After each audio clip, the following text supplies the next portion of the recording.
Ugandan ചരിത്രത്തിലെ ഏറ്റവും ക്രൂരനായ ഭരണാധികാരി. ഒരൊപ്പുകൊണ്ട് നൂറുകണക്കിന് മനുഷ്യജീവനുകൾ കവർന്നെടുത്ത ഏകാധിപതി.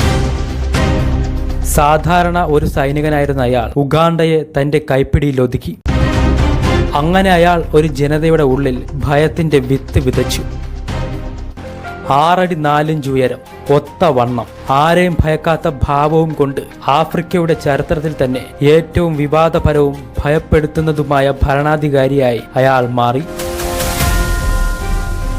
ലോക ചരിത്രത്തിലെ ഏറ്റവും ക്രൂരനായ ഏകാധിപതികളിൽ ഒരാളായി അറിയപ്പെടുന്ന ഈ മനുഷ്യന്റെ പേരാണ് ഇദി അമീൻ ദാദ. അധികാരം ചിലരുടെ കൈകളിൽ ജനങ്ങളുടെ ജീവിതം മാറ്റിമറിക്കുന്ന ശക്തിയായിരുന്നുവെങ്കിൽ അത് അമീന്റെ കൈകളിൽ മനുഷ്യരാശിക്ക് തന്നെ ഒരു ശാപമായിരുന്നു.